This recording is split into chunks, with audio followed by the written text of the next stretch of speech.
রবিবার সাত সকালেই ঝাড়গ্রাম শহরে প্রবেশ ঘটেছে ওখানকার চিরপরিচিত হাতি রামলালের। এর ফলে শুরু হয় দাদাগিরি, আর তাতে চাঞ্চল্য ছড়িয়ে পড়ে শহর জুড়ে। রামলালের দাদাগিরি লক্ষ্য করা গেল ঝাড়গ্রাম শহরে শ্রীরামপুর, বেনাগড়িয়া, সুভাষপল্লী, পুরাতন ঝাড়গ্রাম সহ একাধিক এলাকার ভেতর। আর তাই রামলালকে দেখতে শহরের মানুষজনের যথেষ্ট ভিড় লক্ষ্য করা যাচ্ছে। তবে কোনোভাবেই ঝাড়গ্রামের পূর্ণবয়স্ক হাতি রামলাল মানুষের ক্ষতি করে না। কিন্তু কেন এভাবে মাঝে মাঝে দাদাগিরি শুরু করে রামলাল, সেটা ওই শহরের মানুষজন বুঝে উঠতে পারেন না। রামলাল হলো একটি দাঁতাল হাতি। জঙ্গলমহলের মানুষজনই হাতিটির নাম দিয়েছে রামলাল। রামলাল মূলত শান্ত স্বভাবের হলেও বন দপ্তরের পক্ষ থেকে বলা হয়েছে তাকে যেন কোনোভাবেই কখনো বিরক্ত না করা হয়। মাঝে মাঝে তো সড়ক পথে দাঁড়িয়ে গাড়ি আটকে খাবারের খোঁজ করে রামলাল। সকাল হলেই ওই রামলাল বিভিন্ন এলাকা দিয়ে দাপিয়ে বেড়ায়। দীর্ঘক্ষণ এলাকায় দাঁতাল হাতির তাণ্ডব হলেও সবসময় দেখাও মেলেনি বনকর্মীদের। এই রামলাল দলমার জঙ্গলের হাতি, তবে অনেক সময় জঙ্গল ছেড়ে বিভিন্ন দিকে রাস্তার উপর দাঁড়িয়ে পড়ে রামলাল। উদ্দেশ্য একটাই, সেটা হলো খাবারের খোঁজ করা। এখন প্রধান সড়কের ওপর হাতি দাঁড়িয়ে থাকলে গাড়িগুলির যাওয়া আসায় তো যথেষ্ট সমস্যা দেখা দেয়। কখনো কখনো গ্রামের হাটে ঢুকে পড়ে আলু, বেগুন, পটল, ঢেঁড়স, ভুট্টা, শাক এসব খেয়ে ফেলে রামলাল। তবে রামলাল অন্য ধরনের বিরক্ত করে না। সে কারণে বনকর্মীদের ছাড়াই স্থানীয় বাসিন্দারা রামলালকে হাট থেকে অন্যত্র পাঠিয়ে দিতে পারেন।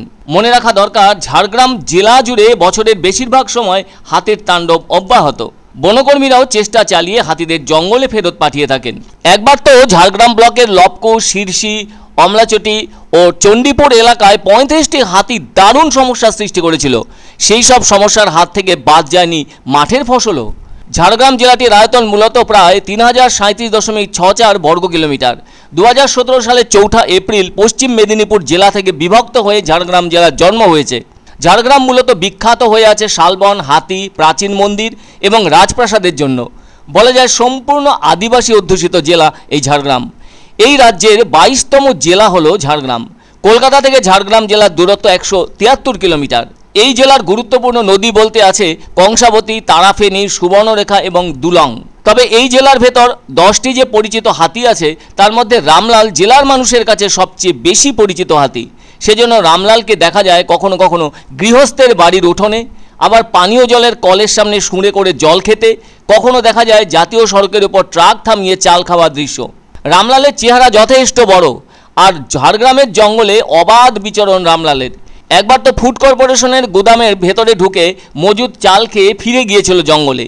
স্থানীয় বাসিন্দারা সেদিন উপস্থিত হয়ে রামলালকে সেই কাজ থেকে নিরস্ত করার চেষ্টাও করেছিলেন বটে।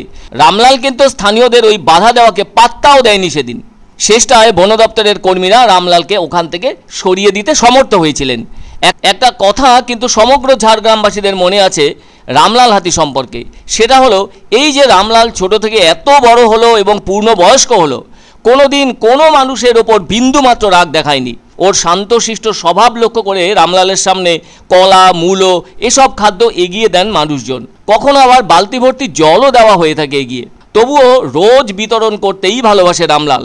এদিন যেমন ঝাড়গ্রাম শহরের বেশ কয়েকটি এলাকায় বিচরণ করছে রামলাল তার নিজস্ব মুডে সকাল সকাল।